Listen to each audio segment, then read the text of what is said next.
Izuku rushed at Jon at full speed. At simple glance, it looked like just a straightforward attack one might see All Might executing, but as he got close, the young boy jumped into the air. As he fell, he started spinning around, gaining momentum while sticking out his leg into an axe kick. Jon was quick to block, grabbing onto the One-for-All user's foot. Twisting it, he tossed his opponent away. Izuku struggled to land but got his bearings just in time to evade Jon's counterattack. Short bursts of red energy came flying in Izuku's direction.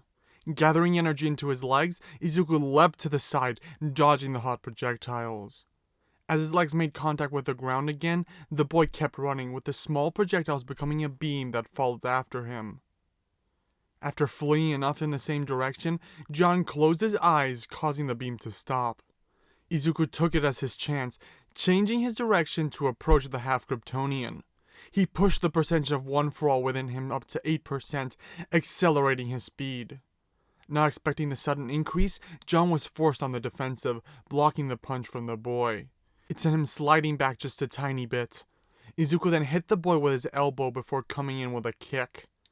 Jon managed to position himself just right to block both attacks, taking the brunt of them. There was little pain from the impact, but the last blow sent him back a bit. Izuku then rushed at the Super Son, preparing his punch. Jon did the same, aiming to land a blow on the green-haired student. As they charged at each other, both combatants knew that the other had something up their sleeve. Izuku repositioned his fist, wanting to strike from below. Jon, on the other hand, took in a big breath. As Izuku's fist got seconds away from hitting Jon, the boy exhaled, letting out a huge gust of wind that sent the ninth user flying back. He crashed into the ground below, struggling to stand back up and continue fighting. "Alright, that's enough!" Aizawa's stern voice arose, bringing an end to the training exercise. "You okay?" Jon questioned, reaching out to Izuku.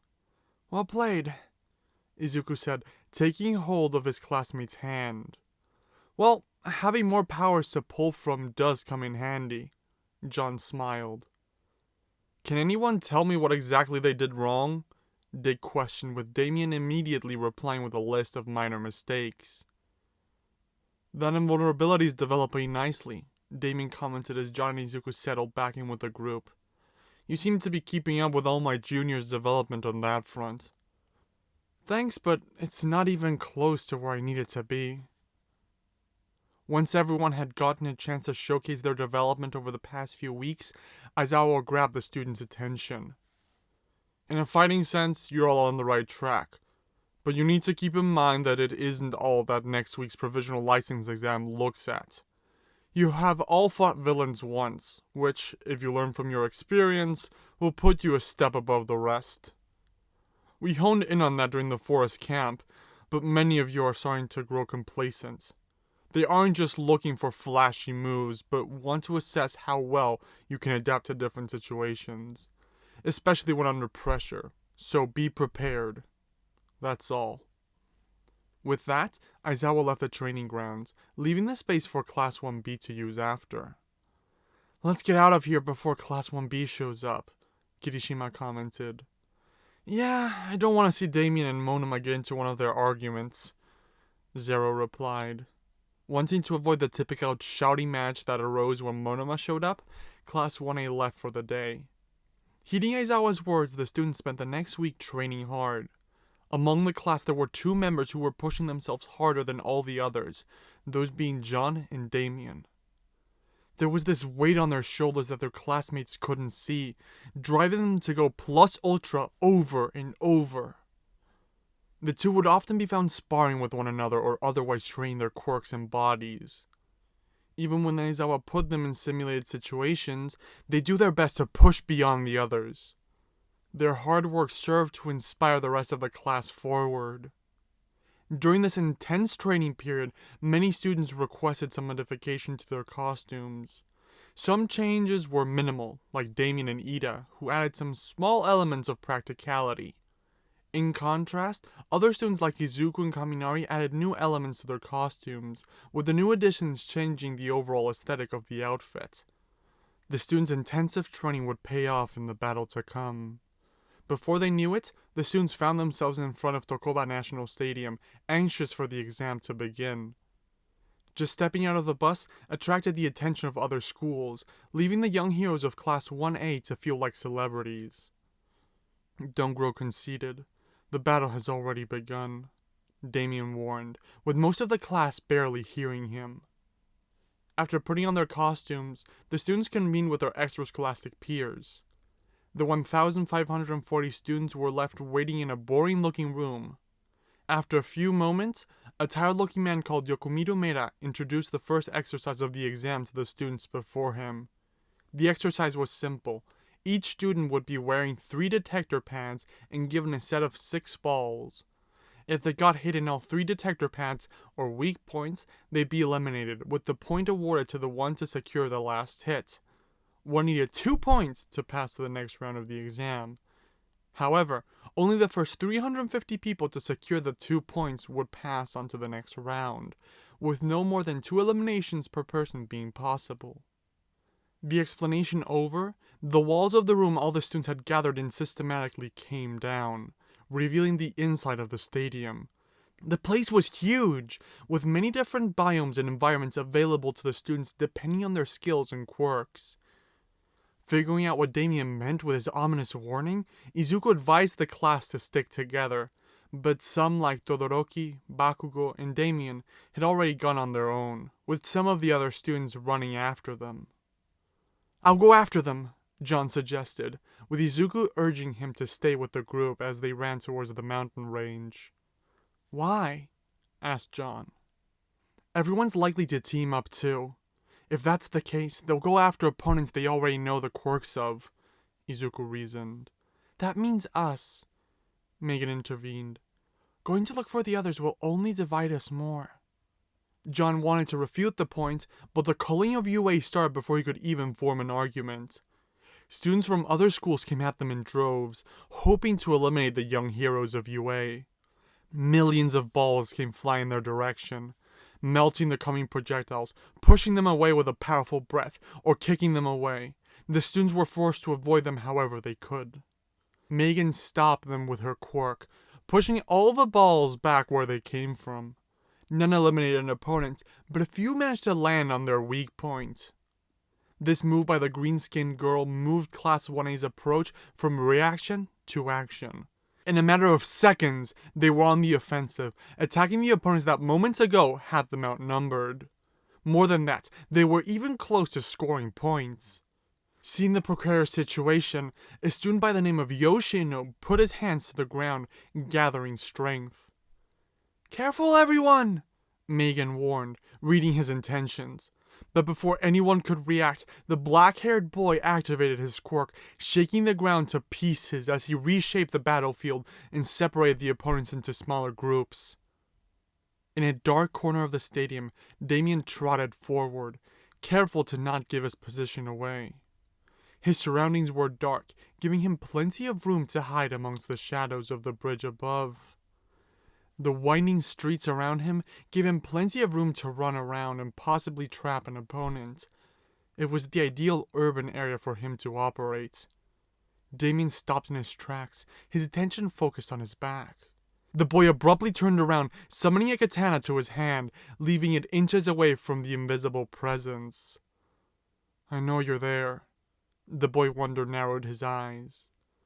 "You got me." Maya materialized, her hands raised into the air as if to indicate surrender. "Why do you insist on following me all the time?" The boy lowered his weapon. "You just look so lonely all the time." "First Jon, now you." He shook his head until he resumed his walking. "Come on, we're friends, right?" Damien turned around, glaring at her for a moment as he continued walking. "Right, because the son of Batman can only have one friend," she teased as Damien stopped again. "Why just admit you like my company?" The girl didn't pay the boy any mind, accidentally bumping into him. "What's the matter?" "We have company," Damien announced, summoning a group of batarangs to his hand and throwing them at the foot of the bridge behind them. The warning forced 4 people hiding behind it to come out. The first was a girl with light blue skin and white hair, her costume a dark blue trench coat mixing in white elements. The second, a boy wearing different hues of red and black, with various weapons secured around his body. The third, a pale-looking girl with a clown motif. And the fourth, a mutant type that looked like a fusion between a shark and a man. "Hey, boys and girls!" said the clown-looking girl. "Great," Maya sarcastically let out as Damien prepared his weapon, and she vanished into thin air. "Yes, there's two for each of us," Damien grinned. Not too far off from where they fought the Hero Reform School students, in the city sector of the arena, another student, one with immense control over wind, managed to be the first to pass the exercise, creating a whirlwind of balls that hit many students around him. Had the maximum of 2 eliminations not been in place, many more students would have been eliminated. After he secured the first pass, it didn't take too long for other students to beat the exercise. Of Class 1A, Todoroki was the first to pass to the second round. The students of Class 1A near the mountain zone now found themselves scattered, with no idea where to find their classmates and allies. But Megan managed to hold on to Jon with her telekinesis, stopping the two from getting separated. "What just happened?" Jon questioned as he dug himself out of the rubble, kicking pieces of dust off his costume. "One of the guys from another school used his quirk to separate us," Megan filled him in. "I didn't have much time. I wanted to get the whole class, but only managed to hold on to you with my telekinesis." "I guess that makes us even, huh?" "What do you mean?" "The USJ. I saved you, and now you saved me." I wouldn't really see that as being even," Megan replied meekly. "I just held you in place. You held on to me for a while and made sure I was safe." Details. Jon waved her away. "Focusing on the issue at hand, we should focus on finding our classmates." "Can't you use your X-ray vision to find them?" "Hasn't kicked in yet." "Super hearing?" "Nope. What about you? Can you find them with your telepathy?" "There are too many minds around to distinguish between them," Megan explained. "I could search them one by one, but it'll take Before Megan could finish her thought, Jon rushed at her, tackling her to the ground as a giant spiderweb sprouted from the ground. "Damn," said the student who spawned the attack, upset he had missed. "You good?" Jon asked, preparing for the next flurry of attacks. Megan nodded as another opponent struck, sending what looked like metal mouths rushing out of the ground. She used her abilities to levitate above the attack as many balls came flying in her direction. Further south, after surviving the massive earthquake that divided the battlefield, Izuku found himself alone in the rubble. He searched around but found no allies or enemies. He may have been alone, but the chance to showcase his mettle against the strongest from other schools excited the young one for all user. A faint smile formed on his face, but it was short-lived, as seconds later an opponent struck him from behind, hitting him at one of the weak points before scolding him for not paying attention. She then grabbed a rock, throwing both it and another ball at Izuku. The boy focused on dodging the attack, but when he looked at where his opponent had been, he found the fawn-haired girl had vanished. Izuku was only given a few seconds to wonder where she had gone, as she appeared beside the freckled boy, trying to tag him in another one of his weak spots. Quickly dodging to the left, the boy prepared a ball to switch to the offensive, but the girl had vanished. He didn't come out unscathed, a small cut on his right cheek apparent. She appeared right behind him, pinning the green-haired boy to the ground. The girl started prying on his reasons for wanting to be a hero, telling him she wouldn't eliminate him if he told her. "Stay and let you live after all, so tell me what's so special about you, Izuku Midoriya." "Who are you?" he questioned, his expression becoming severe. Why would a normal student ask about something like that? Something was wrong. Tisk. "I asked first," the woman replied. So, channeling a large percentage of One for All, Izuku freed himself from her grasp. "Come on, why won't you tell me?" she complained further. Izuku was about to reply when a loud screech resounded through the stadium, catching the attention of all the people inside. When they looked up, they spotted a large creature flying through the sky. Due to the distance, it was hard to tell what exactly it was, but it looked like a giant bat wearing purple, yellow, and red. "What's that?" asked Miss Joke, bringing Aizawa's attention to the beast. "Trouble," the disgruntled teacher replied, getting up and running into the battlefield. The strange flying creature then dropped something, with the mysterious object splitting apart and raining over the battlefield. The assortment of items landed everywhere. "Marbles?" Deku ducked to inspect the small object that had landed at his feet. The girl next to him let out a large grin. "Ah, the reinforcements are here." Izuku turned to her in surprise, spying the girl as a layer of skin seemed to melt off of her, revealing her true self. A blue flash of light enveloped the marble as it grew in size. With one final pop, it unveiled its contents as a massive hulking man in a dark red shirt with a prosthetic eye. "Sorry, Zuzu, but I have stuff to do. Hope to talk to you soon, though." The crazy blonde blew Izuku a kiss before disappearing. "Time to wreak some havoc," the man said, cracking his neck while turning to the young one-for-all user, who had already positioned himself for a fight. Back under the bridge, Damien jumped to the right as the Sharkman sliced at him. The man may be big and strong, but his movements were sluggish and he didn't seem too smart.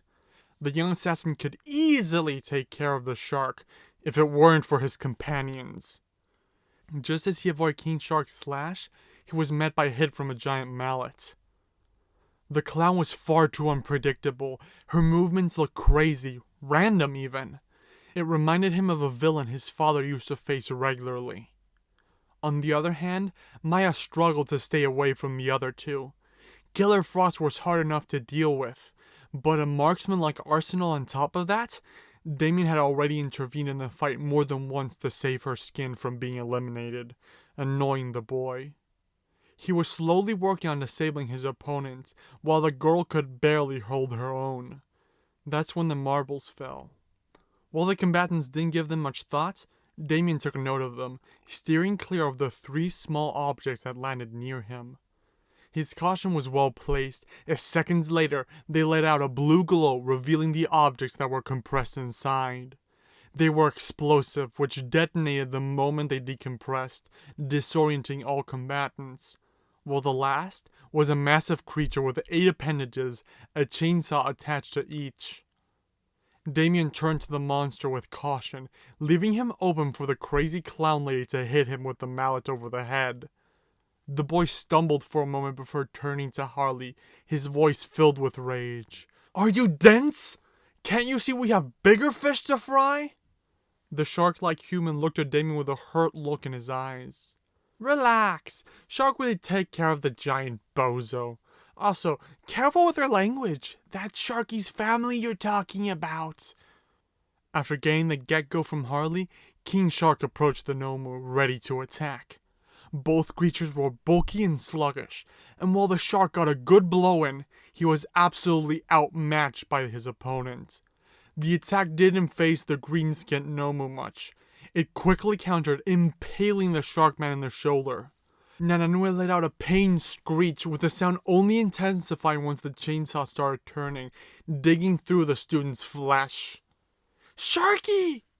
Harley screamed, smacking her mallet over the Nomu, with the wooden construct splitting into a million pieces at the impact. "Frosty, help!" the clown shouted, fleeing the creature she had just engaged as it dropped the hurt shark to the ground, deciding to focus on her. The Icy Queen prepared to attack, but was stopped by the boy Wonder. "Maya, you help this bunch take their wounded comrade to safety. I'll take care of this beast." He shot a battering at the engineered Nomu, gaining its attention. "But we can help," Frost argued as the Nomu charged at Damien. "Please," the boy smugly said, summoning a grappling hook to his hand, using it to get the higher ground. "You'd only get in my way." Not too far from the injured King Shark, atop the bridge, Baku and company were fighting Seiji Shishikura, a Shiketsu High student who had tasked himself with culling the unworthy from the exercise before passing on to the next round. The boy had a powerful quirk and a sharp mind to use his power to its fullest potential. He posed a significant threat to the UA trio, having already turned Kirishima into something resembling a meatball. The Rain of Marbles had only left one threat near this particular group, but it was a particularly nasty one. Without Seiji noticing, Shigaraki had uncompressed from the marble, slowly walking towards the Shiketsu student. Without Seiji noticing, Shigaraki had uncompressed from the marble, slowly walking towards the Shiketsu student. The hand-wearing boy witnessed firsthand how Seiji turned Bakugo into a meatball. In mere seconds, he had disabled one of the League's main targets. The Shiketsu student attributed Kaminari's stunned expression to surprise over the quirk, leaving him open to the attack from the League's leader. Shigaraki placed a hand on the student's shoulder. "Ah, how lucky for me," he said as the boy slowly crumbled to dust. "To think I'd be able to kill such a threat so easily." Shishikura tried to mount a desperate offense to stop Shigaraki, but it was already too late. He crumbled to dust before he could even lay a finger on the villain. The boy's death caused the quirk's effect to loosen, freeing the 13 students that had been trapped in the shape of a meatball. Shigaraki focused his attention on one particular student. "Katsuki Bakugo, I want to talk to you," his raspy voice let out. Damien ran through the alleys, making sure to keep the Nomu's attention on him, but at the same time, keeping his distance. Taking care of the shark would have been much simpler, just heating up his skin and keeping him away from moisture. But from what he heard, these bioengineered creatures were much tougher to deal with.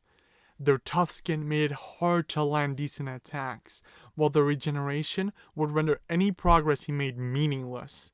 The best he could do was keep the beast away while looking for someone he knew could help him. The young assassin was fast, quickly making his way out of the dark alleys and into the mountainous terrain. He was left without an environment to maneuver in, so the boy focused on running towards the stadium's center.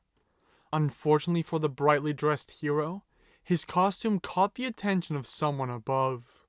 Damien may not have seen the creature throw the marbles like many others had, but he recognized the beast as a threat the moment it landed. A man stepped off his back as the boy prepared himself for the fight to come. The man wore a dark, yellow, double-breasted overcoat, a distinct mask, and a top hat with a feather sticking out of it. "Go, achieve your mission," Zorin R. ordered. Damien looked at the bat-like creature cautiously, analyzing his strange garments. They seemed oddly familiar. Letting out a pained sound, the bat-like creature started morphing into something that looked much more like a man. Damien's eyes widened at the sight. The human-like features this creature was developing, he recognized them. His eyes widened even more. His voice trembling, Damien only let out one word. "Father?"